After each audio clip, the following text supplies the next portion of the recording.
Hello everyone. हमने last exercise में question 1 to 4 तक कंप्लीट कर लिए थे। आज हम स्टार्ट करेंगे क्वेश्चन नंबर 5 से। ठीक है, क्वेश्चन नंबर 5 क्या है? शोभोज मदर, शोभो नाम का एक लड़का है, उसकी मदर की present age is 6 times Shobho's present as.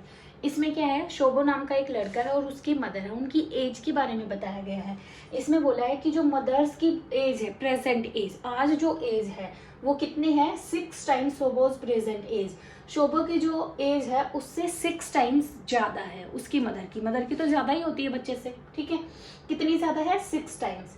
शोभोज age 5 years from now, आज से 5 ईयर्स आगे, 5 साल बाद, ठीक है, उसकी एज क्या होगी? शोभो की will be 1/3 of his mother's present age. उसकी मदर की जो आज एज है, 5 साल बाद उसकी एज क्या हो जाएगी? 1/3 हो जाएगी उसकी मदर की प्रेजेंट एज की। What are their present age, उनकी दोनों की प्रेजेंट एज क्या है? तो जो निकालना होता है हम वही मान लेते हैं। ठीक है, तो देखो, लेट प्रेजेंट एज ओ शोभो, शोभो की प्रेजेंट एज हमने क्या मान ली? x ईयर मान ली। ठीक है, कि वो x साल का है। अब उसकी मदर की प्रेजेंट एज क्या हो जाएगी? Mother's present age, mother's present age क्या हो जाएगी? देखो, Shobho's mother present age is 6 times Shobho's present age. Shobho की प्रेजेंट एज की 6 टाइम्स उसकी मदर की एज है, तो इसकी मदर की क्या हो जाएगी? 6x। अब क्या है? शोभोज एज 5 ईयर्स फ्रॉम नाउ, 5 साल बाद। अब देखो, अगर हमारी एज 15 साल है इस टाइम, तो 5 साल बाद कितनी होगी? 20 साल हो जाएगी ना। 5 साल बढ़ा देंगे, तो 5 साल आगे चले जाओ। 5 साल आगे किसकी? शोभो की एज में। तो आफ्टर 5 ईयर्स एज ऑफ शोभो, शोभो की एज क्या हो जाएगी 5 साल बाद? x + 5, उसकी जो आज की प्रेजेंट एज है उसमें 5 ऐड कर देंगे, इतने साल का हो जाएगा। अब क्या रिलेशन दे रखा है कि जो 5 साल बाद जो ये शोभो की एज है, ठीक है, 5 साल बाद जो शोभो की एज है विल बी हो जाएगी 1/3 of his mother's present age.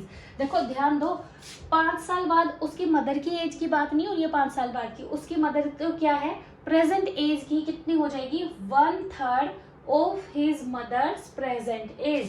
Present age क्या है? 6x। तो शोभो की एज 5 साल बाद किसके इक्वल हो जाएगी? 1/3 of his mother's present age. Present age क्या है उसकी मदर की? 6x।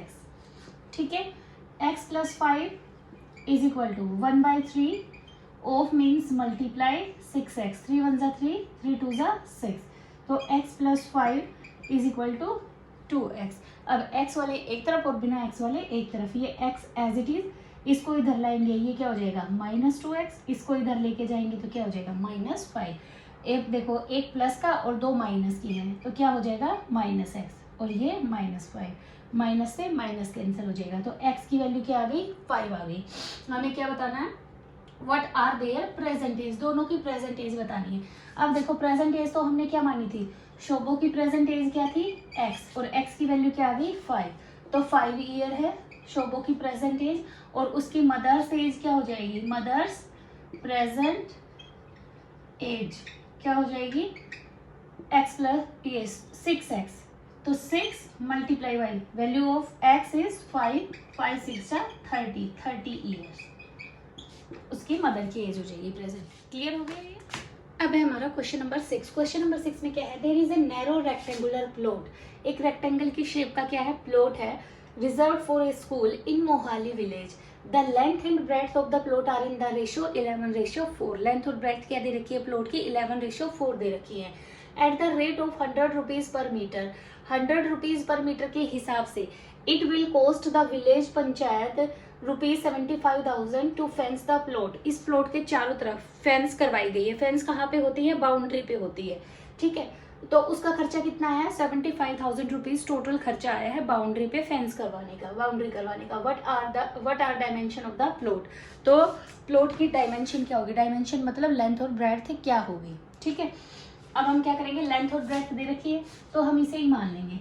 Late length is equal to 11x, let breadth is equal to 4x। ठीक है, अब ये देखो, ये है हमारा प्लॉट रेक्टेंगल की शेप का। जो फेंस है, चार दीवारी कहाँ पे होगी, यहाँ पे होगी ना, बाउंड्री पे। यहाँ से शुरू होगी, यहाँ पे खत्म, फिर ऐसे जाएगी, फिर ऐसे और फिर ऐसे। और ये क्या कवर कर दिया हमने, पेरीमीटर। ठीक है, फेंस ऑफ प्लॉट किसके इक्वल हो जाएगी, पेरीमीटर ऑफ प्लॉट की। और पेरीमीटर है क्या, हमें पेरीमीटर ऑफ रेक्टेंगल क्या होता है, 2 इंटू लेंथ प्लस ब्रेड्थ। एक तो इस फॉर्मूले से होता है, लेकिन हमें पेरीमीटर निकालना पड़ेगा किससे, जो ये रेट दे रखा है ना, देखो पर मीटर का। इसके चारों तरफ जब हम फेंस करवाएंगे तो उसका खर्चा तो आएगा ना। तो क्या खर्चा है कि 1 मीटर का खर्चा क्या है, 100 रुपये है। और टोटल कितने लगे हैं, चारों तरफ बाउंड्री करवाने के कितने लगे हैं, 75,000 लगे हैं। तो ये बाउंड्री नहीं दे रखी है, हमें निकालनी पड़ेगी। अब की बार क्या है, पर मीटर का रेट भी दे रखा है और टोटल रेट भी दे रखा है। तो हम इनसे जब रेट गिवन हो ना, तो हम पेरीमीटर निकाल सकते हैं। पेरीमीटर कैसे निकाल सकते हैं, जो टोटल रुपीज लगे हैं वो 75,000 और जो पर मीटर का है वो, तो कितना हो गया, ये कट जाएगा 750 मीटर। ये बाउंड्री यानी पेरीमीटर कितना है, 750 मीटर। और पेरीमीटर ऑफ प्लॉट हमने निकाल लिया, कितना आ गया, 750 मीटर। अब प्लॉट कैसा है, रेक्टेंगल की शेप का। और रेक्टेंगल का पेरीमीटर क्या होता है, 2 into length plus breadth, 750 metre, 2 into length. अब लेंथ और ब्रेड्थ की वैल्यू पुट कर दो यहाँ पे, 11x plus 4x is equal to 750। ये हो जाएगा 11 प्लस 4 कितना हो जाएगा, 50x इज इक्वल टू 750। और इसकी मल्टीप्लाई कर देंगे 2 के साथ, 30x इज इक्वल टू 750। और x इज इक्वल टू क्या हो जाएगा, 750 डिवाइड में 30। इसे कट कर दो, 3 1 जा 3, 3 2 जा 6, 3 5 जा 15। x की वैल्यू क्या आ गई, 25 आ गई। और हमें क्या निकालना था, डायमेंशन निकालनी थी। तो लेंथ क्या हो जाएगी, लेंथ इज 11x और x की वैल्यू क्या है, 25। तो हम इससे मल्टीप्लाई कर देंगे, तो ये क्या आ जाएगी, हमारी लेंथ आ जाएगी 25 इंटू 25, 5 275 मीटर। तो क्या है, लेंथ है। और ब्रेड्थ क्या है हमारी, 4x। और x की वैल्यू पुट करेंगे 25, तो क्या आ जाएगी, 100 मीटर। क्लियर है। देखो क्या था, लेंथ का और ब्रेड्थ का रेशियो दे रखा था, हमने इनको ही मान लिया। फिर क्या है, पेरीमीटर निकाल लिया हमने, किससे, रेट से। रेट गिवन है इसलिए हमने क्या निकाला, जो टोटल खर्चा आया है वो, और पर मीटर का खर्चा जो है उससे क्या है, ये 750 मीटर क्या हो गया हमारे पास, ये हमारा पेरीमीटर आ गया। और पेरीमीटर ऑफ रेक्टेंगल होता क्या है, 2 इंटू लेंथ प्लस ब्रेड्थ। ये किसके इक्वल है, 750 के। फिर लेंथ और ब्रेड्थ की वैल्यू पुट करके एक्स की वैल्यू फाइंड आउट कर ली, और वो वैल्यू हमने दोबारा से लेंथ ब्रेड्थ में। क्वेश्चन नंबर 7 में क्या है, Hassan buys 2 kind of cloth material for school uniform. Shirt material that cost him 50 rupees per meter and trouser material that cost him 90 rupees meter. Hasan नाम का एक लड़का है, वो क्या है, वो क्लॉथ मटेरियल, ये एक शॉपकीपर है, ठीक है हसन। ये 2 तरीके का कपड़ा खरीद के लेके आया स्कूल यूनिफॉर्म के लिए, एक शर्ट का और एक क्या है, ट्राउजर का। जो शर्ट का कपड़ा है उसका रेट क्या है, 50 रुपये का 1 मीटर आता है। और जो ट्राउजर का है वो क्या है, 90 रुपये का 1 मीटर आता है। अब ये शर्ट कितने में बनती है, शर्ट बनती है 3 मीटर में, और ट्राउजर कितना बनता है, 2 मीटर में। ठीक है, तो for every 3 metre of shirt material, 3 metre shirt material के लिए ही buys 2 metre of the trouser material. उसे ट्राउजर का मटेरियल कितना खरीदना पड़ता है, 2 metre. He sells the material, वो इन्हें खरीद के तो ले आया, जब उसने इसे आगे बेचा, फर्दर बच्चों को बेचा, जो स्कूल के बच्चे यूनिफॉर्म बनाने के लिए कपड़ा लेने आते हैं, तो उसे 12% और 10% का प्रॉफिट हुआ है। 12% का किस पे प्रॉफिट हुआ है, उसे शर्ट के कपड़े पे, और 10% का प्रॉफिट किस पे हुआ है, उसे ट्राउजर के कपड़े पे। हिज टोटल सेल इज, उसने टोटल जो बेचा उसके बाद उसके पास कितने रुपए आए, 36,600 रुपये हैं। How much trouser material did he by, तो हमें बस ये बताना है कि उसने टोटल ट्राउजर का मटेरियल कितना खरीदा है। अब हमें क्या है, 1 मीटर का रेट दे रखा है शर्ट का, 1 मीटर का दे रखा है ट्राउजर का, और क्या दे रखा है कि एक जोड़ी ड्रेस यूनिफॉर्म के लिए 3 मीटर का शर्ट चाहिए और 2 मीटर क्या चाहिए, ट्राउजर चाहिए। कितना खरीदा है हमें नहीं पता, तो हम क्या करेंगे, टोटल नहीं दे रखा हमें, है ना, सिर्फ एक ही यूनिफॉर्म का हमें स्ट्रक्चर दे रखा है, उसकी प्राइस भी एक यूनिफॉर्म के हिसाब से दे रखी है। तो कितना खरीदा है टोटल हमें नहीं पता, ना तो हमें शर्ट का पता कि टोटल कितना खरीदा, ना हमें ट्राउजर का पता कितना खरीदा है। तो हम मान लेंगे let the shirt material board, उसने कितना खरीदा है 3x। एक शर्ट के लिए 3 मीटर चाहिए ना, और कितनी शर्टों के लिए है हमें नहीं पता, हमने वो कितना मान लिया, x मान लिया। एक शर्ट के लिए कितना चाहिए 3, और मान ले हमने x शर्ट बनानी है, x शर्ट के लिए उसने कपड़ा लिया है, तो कितना लिया है उसने 3x। इसी तरह एक ट्राउजर के लिए कितना कपड़ा चाहिए 2 मीटर, और x मान लिया हमने लिया है, x ट्राउजर के लिए कितना हो जाएगा 2x। ठीक है, इसी तरह हमने क्या लिया, let the shirt material board, उसने टोटल शर्ट मटेरियल कितना खरीदा है 3x मीटर, और ट्राउजर मटेरियल कितना खरीदा है 2x मटेरियल। ठीक है, अब देखो cost of shirt material, total कितना खरीदा है उसने कपड़ा 3x शर्ट का, कॉस्ट ऑफ 1 मीटर, 1 मीटर का खर्चा कितना है, क्या कॉस्ट है 50 रुपए शर्ट के लिए, टोटल कितना खरीदा उसने 3x, तो 3x मीटर की कितनी कॉस्ट हो जाएगी 50 into 3x is equal to 150 metre, 150x metre. ठीक है, ये चीज वही लिखी है, कॉस्ट ऑफ शर्ट मटेरियल। अब किसकी निकालेंगे, कॉस्ट ऑफ ट्राउजर मटेरियल। ठीक है, ट्राउजर मटेरियल टोटल कितना खरीदा है 2x, cost of 1 metre, cost of 1 metre की कॉस्ट कितनी है 90 रुपए, और टोटल खरीदा कितना है 2x, तो इसकी कॉस्ट क्या हो जाएगी, टोटल रुपए उसने कितने दिए 180x। ठीक है, इतने रुपए देके आया है वो। अब क्या है, लाने के बाद उसने बेच दिया, सेल कर दिया, तो उसे कितना प्रॉफिट हुआ है, सेल करने के बाद उसे प्रॉफिट हुआ है शर्ट वाले से, इस पे तो 12% का प्रॉफिट हुआ है, और इस पे कितना हुआ है 10% का। ठीक है, सेलिंग प्राइस कितने में बेचा उसने, सेलिंग प्राइस ऑफ शर्ट का निकालेंगे हम पहले, शर्ट 150x तो ये, ठीक है, और इसका क्या 12%, इसका 12% निकाल देंगे हम।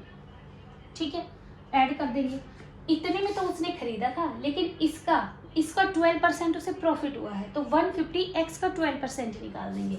अब इसे सॉल्व कर दो, 150x तो एज इट इज, प्लस हम इसे सॉल्व करेंगे, 0 से 0 कैंसिल हो गई, 2 5 जा 10, 2 6 जा 12, 5 1 जा 5, 5 3 जा 15, 6 3 जा 18x। ठीक है, और ये कितना हो जाएगा 168x। टोटल इतने रुपए में बेचा उसने, खरीदा कितने में था 150x में, बेच कितने में दिया 168x में। इसी तरह हम निकालेंगे सेलिंग प्राइस ऑफ ट्राउजर का सेलिंग प्राइस कितना है, कॉस्ट प्राइस क्या था, ये था, इतने रुपए में तो वो खरीद के लाया था, इसका 10% उसे प्रॉफिट हुआ है, तो जो प्रॉफिट है वो ऐड होगा, किसका 10%, जो उसका कॉस्ट प्राइस था इसका 10%, ऐसे लिखेंगे ना, 10% ऑफ 180x, तो 10% का मतलब क्या होता है 1/100, ऑफ मीन्स मल्टीप्लाई 180x। ठीक है, इससे ये कट हो गया, इससे ये कट हो गया, ऐसे कराएंगे, तो क्या आ गया 180x plus 18x is equal to, ये हो जाएगा 198x। ठीक है, अब देखो उसे इतना प्रॉफिट हुआ है और इतना प्रॉफिट हुआ, सेलिंग प्राइस ये है, और ये सेल करने के बाद उसे टोटल रुपए कितने आए हैं 36,600, तो ये रुपए शर्ट के और ये रुपए ट्राउजर के दोनों मिला के कितने बनते हैं 36,600, तो 168x प्लस 198x किसके इक्वल है 36,600 रुपये की। अब हम इनको ऐड कर देंगे, 8 और 8 16, 10 16, ये आ जाएगा 36,600। अब हम क्या करेंगे, x की वैल्यू फाइंड आउट कर देंगे, x की वैल्यू क्या है 366, मल्टीप्लाई में है, इधर आके किस में हो जाएगा डिवाइड में हो जाएगा, तो x की वैल्यू क्या आ जाएगी 36,600 डिवाइड में 366। ठीक है, अब इसे कट कर दो, कितना आ जाएगा x is equal to 100, x की वैल्यू क्या आ गई 100 आ गई, और हमें क्या बताना था how much trouser material did he buy, तो उसने कितना ट्राउजर का मटेरियल खरीदा था, और हम कितना मान के चले थे ट्राउजर का मटेरियल, 2x मान के चले थे। तो ट्राउजर मटेरियल कितना हो गया, ट्राउजर मटेरियल कितना है 2x मीटर, x की वैल्यू क्या निकाली हमने 100, तो कितना आ गया 200 मीटर, यानी ट्राउजर का कितना कपड़ा खरीदा था उसने 200। इसमें क्या है, half of a herd of deer are grazing in the field and 3/4 of the remaining are playing nearby. एक क्या है, एक हिरणों का झुंड है, ठीक है, एक झुंड में बहुत सारे हिरण हैं, कितने हैं हमें नहीं पता, लेकिन उनके हाफ जितने भी हैं उनका हाफ कहाँ पे है, ग्रेजिंग इन द फील्ड, घास में खेत में घास खा रहे हैं, ठीक है। और जो बच गए आधे तो कहाँ है, जितने भी हिरण हैं उनके आधे तो कहाँ है, ग्रेजिंग कर रहे हैं फील्ड में, घास खा रहे हैं। उनका जो बाकी बच गए, जो बचे हुए हैं, उनका 3/4 of the remaining are playing nearby, वो साइड में खेल रहे हैं, ठीक है। और the rest 9 are drinking water from the pond, और बाकी 9 जो बच गए, बाकी डियर 9 बचे हैं, वो क्या कर रहे हैं, वो पानी पी रहे हैं। तो find the number of deers in the heard, तो हर्ड में, हर्ड क्या होता है झुंड, झुंड में कितने हिरन है, तो हम कितने मान लेंगे, let number of dear in the heard, in the herd कितने मान लिए हमने, x मान लिए, टोटल इतने हैं, इनके हाफ कहाँ है, grazing in the field, number of dear grazing in the field, ठीक है। इसके हाफ आधे यहाँ है, तो रिमेनिंग कितने रह गए, हाफ रहेगी रिमेनिंग। अब टोटल मान ले x की बजाय अगर मैं एग्जांपल दूं, मान लो यहाँ 10 डियर थे, 10 हिरन है, 10 में से 5 तो क्या है, खेत में घास खा रहे हैं, और बाकी कितने बच गए, अगर 5 यहाँ आ गए तो 5 यहाँ रह गए, ठीक है। तो ये है रिमेनिंग कितने रह गए, x/2 रह गए, टोटल हमने x माने थे। अब इनका 3/4 कहाँ पे है, playing near by, playing number of dears playing, कितने खेल रहे हैं, जो रिमेनिंग है इनका 3/4 ऑफ रिमेनिंग, रिमेनिंग क्या है x/2, तो 3/4 ऑफ का मतलब x/2, तो 3x/8 आ गई, ये क्या कर रहे हैं, प्लेइंग कर रहे हैं। और drinking water, drinking number of dear drinking water कितने हैं 9, ठीक है। कुछ हिरन ये हैं, कुछ ये हैं, और कुछ ये हैं, ये सारे मिलके क्या है, कंप्लीट हो जाते हैं। मतलब कंप्लीट कितने कितने थे, x, ये सारे डिवाइड हो गए, इस x में से आधे ग्रेजिंग कर रहे हैं फील्ड में, 3x/8 क्या कर रहे हैं, खेल रहे हैं, और बाकी कितने बच गए, 9 क्या कर रहे हैं, वो पानी पी रहे हैं, ठीक है। तो ये मिलके और ये 9, ये सारे मिलके क्या है, पूरे ग्रुप को कवर कर देंगे, और पूरे ग्रुप में कितने थे, x डियर थे, तो इक्वल टू किसके रख देंगे, x के रख देंगे। अब इसको सोल्व कर देंगे, ठीक है, x वाले एक तरफ, बिना x वाले एक तरफ। अब ये 9 इस तरफ है, x है, इसमें भी x है, इसमें भी x है, ये x है, इसको इस तरफ ले आओ, x/2 + 3x/8 minus x is equal to -9, ठीक है। अब इन्हें सोल्व कर दो, एलसीएम लेंगे 8, 2 4 = 8, 4x, 8 1 = 8, 3x, 1 8 = 8 minus 8x is equal to -9। अब देखो ये हो जाएगा 7x minus 8x/8 is equal to -9। अब देखो 7 में से 8 सब्ट्रैक्ट करेंगे तो क्या आएगा, -x/8 इज इक्वल टू -9। अब माइनस से माइनस कैंसिल हो गई, x इज इक्वल टू क्या हो जाएगा, ये 8 डिवाइड में है, इधर जाके मल्टीप्लाई हो जाएगा, क्या हो जाएगा, x इज इक्वल टू 72। तो number of deers in the herd कितने थे, क्वेश्चन नंबर 9 और 10। पहले हम क्वेश्चन नंबर 9 करेंगे। अ grandfather is 10 times older his grand daughter, ठीक है। एक जो ग्रैंडफादर है वो 10 टाइम्स ओल्डर है, 10 टाइम बड़े हैं, किससे, हिज ग्रैंड डॉटर, अपनी पोती से। He is also 54 years older than her, वो उनसे कितने बड़े हैं, 54 साल बड़े हैं, किससे, अपनी पोती से। फाइंड देयर प्रेजेंट एज, तो उनकी प्रेजेंट एज बतानी है क्या है, तो हम किसकी मान लेंगे, let present age of granddaughter, हम ग्रैंड डॉटर की मान लेंगे, ग्रैंड डॉटर की कितनी मान लेंगे, x year. Present age of grandfather, grandfather की एज क्या है, हमें पता है ग्रैंडफादर की एज कितनी है 10 टाइम्स हिज ग्रैंड डॉटर। अगर उनकी पोती x साल की है तो वो इससे 10 टाइम्स बड़ी है, 10x, ठीक है, 10 times older than his grand mother. तो उसके दादाजी की कितनी हो गई 10x हो गई। अब ये बोला गया है कि ये जो इनके दादा की एज है ये इससे 54 साल बड़े हैं, ठीक है, इससे 54 ईयर बड़े हैं। तो दोनों एज को हम आमने सामने रखेंगे। मैंने बताया था ना इक्वल अगर हमें चीज करनी है तो देखो ये 54 साल ज्यादा है, इसमें क्या है 54 साल कम है, तो दोनों को इक्वल बनाना है। इक्वल बनाना है तो जिसमें 54 साल कम है या तो उसमें ऐड कर दो या 54 साल जिसमें ज्यादा है उसमें से माइनस कर दो, तो दोनों क्या हो जाएंगी इक्वल हो जाएंगी। तो हम इसमें क्या कर देंगे, इनकी पोती की एज में 54 ईयर ऐड कर देंगे, क्योंकि ये क्या थे दादाजी 54 साल बड़े थे, दोनों को इक्वल करने के लिए, ठीक है। अब x वाली टर्म एक तरफ ले आओ, अब ये हो जाएगा 10 - 1 9x is equal to 54, x is equal to 54/9, x is equal to 6। और x क्या था present age of daughter, granddaughter, present age of granddaughter क्या है 6 ईयर, और इनके दादा की क्या हो जाएगी 10 × 6, x की वैल्यू क्या है 6, तो कितनी हो जाएगी 60 ईयर। क्लियर हो गया ये क्वेश्चन। अब है हमारा लास्ट क्वेश्चन। लास्ट क्वेश्चन में क्या है, Aman's age is 3 times his son age. देखो Aman age is 3 times his son age. Aman एक आदमी है और उसके बेटे की एज के बारे में बोला गया है, अमन एंड हिज अमन्स सन,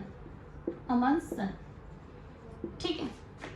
अमन की जो एज है ये फादर है, ये क्या है बेटा है, तो फादर की एज तो ज्यादा होगी ना अपने बेटे से, तो ये क्या है जितनी इसके सन की एज है उसका 3 टाइम्स किसकी है अमन की एज है।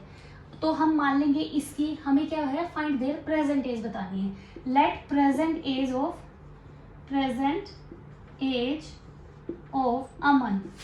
अमन्स सन, अमन के बेटे की मानेंगे हम कितनी x ईयर, ठीक है, ये x साल का है, तो ये कितना है 3 टाइम्स हिज सन एज, इससे 3 टाइम्स कर दिया हमने।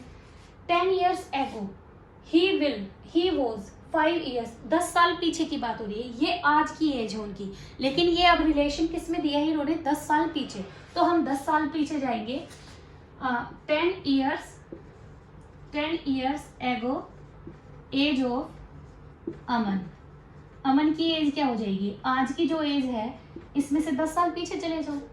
10 years ago एज ऑफ अमन्स सन, अमन के बेटे की एज कितनी हो जाएगी अमन्स सन, आज ये है तो 10 साल पीछे चले गए, ठीक है। ये है अमन की एज, ये है उसके बेटे की एज, ठीक है, ये आमने सामने रख ली। अब हमें क्या करना है, इनको इक्वल करना है, कुछ रिलेशन होगा इनमें।